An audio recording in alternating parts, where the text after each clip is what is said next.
March 9, 2025. A father in Washington calls 911. His 3 daughters aren't breathing. No forced entry. No trauma. No sound.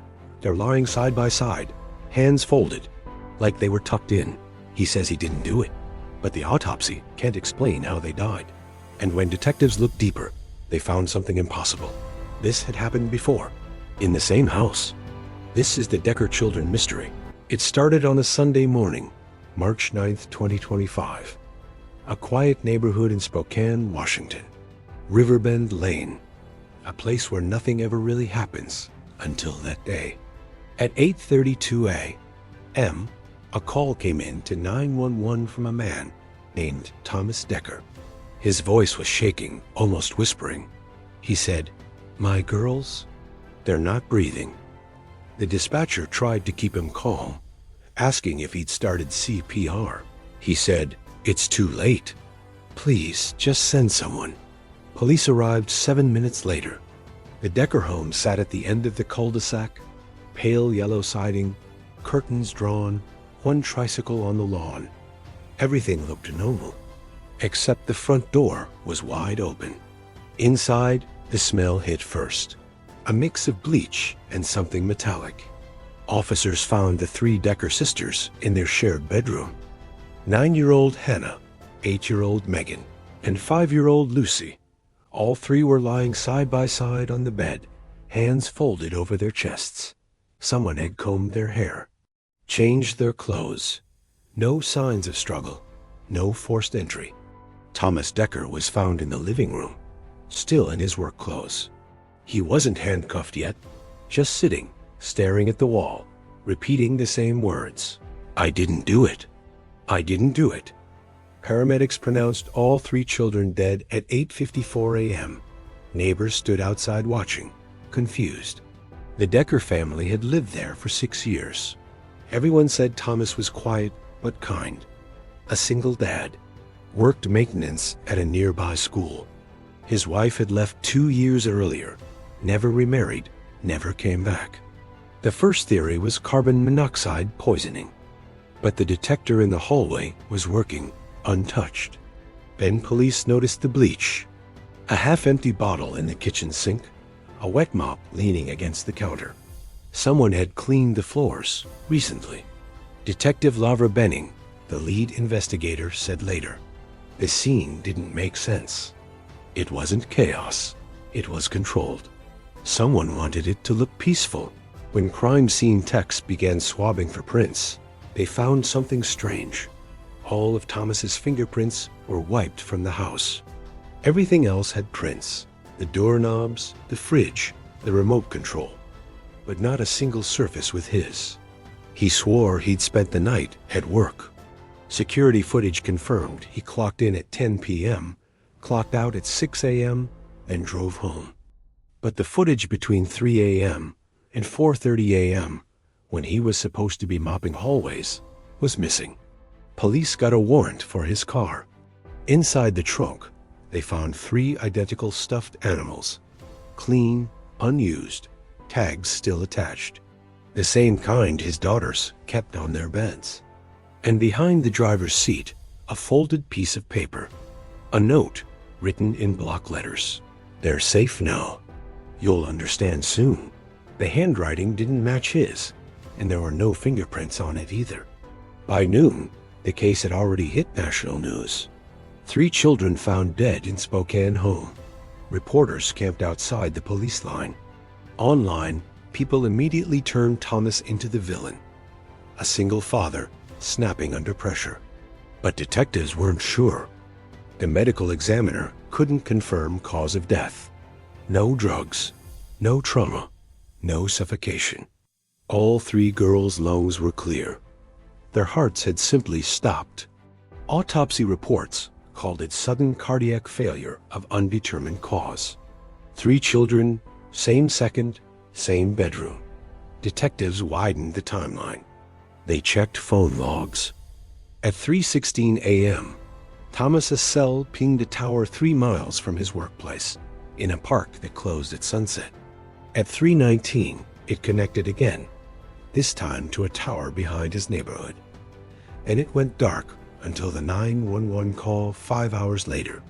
When questioned, Thomas couldn't explain the gap. He said he must have left his phone at work, but security logs showed he'd scanned out with it in his pocket. Neighbors told police they'd seen lights flickering in the Decker home around 3:30 a.m. One said they thought they heard a lullaby, music playing softly from the upstairs window. When they looked again, the lights were off. Detectives collected everything: toys, clothes, phones, even the water from the bathtub. But one piece of evidence stood out: a set of tiny footprints in the hallway, smaller than the girls, leading from the bedroom to the back door and stopping there. Outside, the grass was untouched. Investigators brought in canine units. No scent trail. It was like whoever made those prints had vanished. The media turned the Decker house into a circus. True crime podcasts, live stream investigators, conspiracy theorists. Everyone had an angle. Some said the father did it. Others said it was something else. Detective Benning told reporters, "I've worked 19 years in homicide. I've never seen a scene so quiet, so deliberate." 3 weeks later, the lab results came back on the fingerprints. They belonged to no one in the national database. And inside one of the children's closets, a tech found a crumpled piece of fabric under a shoebox. It wasn't part of the girl's clothes. It was old, woven cotton, hand-stitched initials faded near the edge. ED police tested it. No DNA match. No record. But the fabric's age dated back at least 40 years. That's when they realized this wasn't just a family tragedy. Someone or something had been in that house before the Deckers ever moved in. 2 weeks after the funerals, the Decker home stood empty. Police tape fluttered in the wind. Neighbors walked their dogs on the other side of the street, and at night, the windows reflected nothing. But Detective Benning wasn't ready to close it. She kept coming back after hours, standing in the doorway with a flashlight, trying to feel what she couldn't see. That's when she found the recording. A small baby monitor hidden behind a dresser in the girls' room. Battery dead, memory card still inside. When forensics revived it, it held a single file, time-stamped March 9th, 3:32 a.m. The audio began with soft static, then a voice. Not a child, not Thomas. A woman humming a lullaby. Clear, close to the mic. Then a door creak. One of the girls whispered, "Mom?" After that, a sharp sound, like wind sucking through a pipe. Then silence. Total silence for 15 seconds. Then the recording ended. When they ran it through enhancement, a second sound appeared under the hum. Faint, rhythmic, like a heartbeat through wood. The voice analysis came back stranger. The lullaby matched an old folk song from the 1970s, something called The Mother's Hour, recorded by a local woman named Evelyn Decker. Same initials on the fabric found in the closet. Records showed Evelyn had lived in the same house decades earlier, with her own 3 daughters. In 1979, all 3 died in their sleep. No cause ever found. Coroner's report read the same phrase: cardiac failure of undetermined origin. The case was buried, literally and legally. Evelyn moved away, disappeared a year later. Police never linked the address when the Deckers bought it in 2019. Detective Benning dug through archives until she found a black and white photo of the house from 1978. Same layout, same bedroom window, same curtains. Only difference was a small child's handprint, painted on the doorframe in white. When Benning checked today, the handprint was still there, hidden under layers of paint. She brought the evidence to her captain. He told her to let it go. No budget, no proof, no suspect. But she couldn't. She kept listening to the recording at night. At one point, she noticed something no one else did. Under the hum was a second voice murmuring in the background, almost saying her own name. A week later, she went back to the house alone. Inside, she set up 2 recorders, and sat in the dark for 3 hours. Nothing happened. Until 2:47 a.m., the heater clicked off. Then the same lullaby played faintly from upstairs. But there was no music device, no power. She ran to the girl's room. The toy piano on the floor was pressing keys by itself. Slow, steady, the same melody. When she played the tape back later, the sound was gone.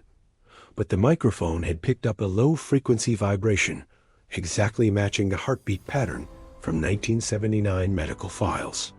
By then, the press had moved on. But internally, the Spokane PD opened a confidential case tagged Echo Phenomenon Riverbend. They pulled every record of the Decker property going back to 1945. The same lot once held a charcoal factory that burned down with 3 workers inside. 3 again. Every generation, 3 deaths. Benning brought in a sound engineer to study the recordings. He said, "This isn't white noise.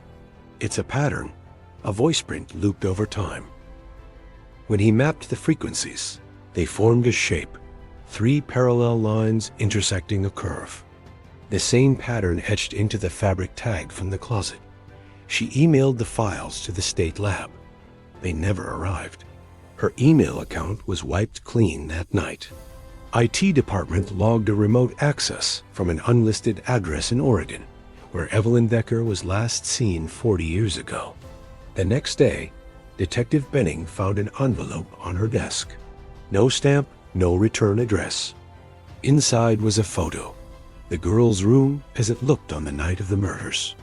Except in this photo, there was someone standing by the window, a woman in a house dress, hair tied back, face blurred, and at the bottom of the photo, written in pencil, "Don't let them sing again."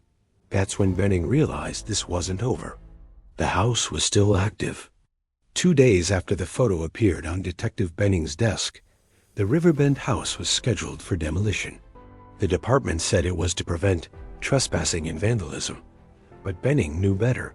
They just wanted it gone. That night, she sat in her car outside the site, watching the porch light flicker. Power had been cut weeks ago. She turned on her recorder and said quietly, "If anyone finds this, listen after midnight." At 12:03 a.m., the wind stopped. Everything fell silent. Then, faintly, from the second-floor window, came the lullaby. The same one from the recording. Benning grabbed her flashlight and crossed the yard. Inside, the air was freezing. Dust drifted through the beam like snow. She climbed the stairs slowly, recorder running. Each step creaked once. At the top landing, she stopped. The girl's room door was open. Inside, the bed covers were smooth again, the toys lined up as if the place had been reset. Then the baby monitor clicked on, static, then humming. A voice, soft, older now, but familiar. They never woke up crying. "I made sure of that," Benning whispered. "Evelyn?" The humming stopped. Then, through the monitor, a whisper answered, "You came back." Every light in the house went out. Her recorder kept rolling, picking up faint breathing, not hers. When the lights returned, the writing on the wall above the bed had changed. The paint had peeled away to form words. "Mother's hour begins at 3:33. Benning checked her watch. 3:32 a.m. downstairs. A door slammed. The same heartbeat hum vibrated through the floorboards. She pointed her light toward the hall mirror. For a moment, another reflection moved behind her, then vanished. She ran outside. The moment she hit the porch, her recorder shut off.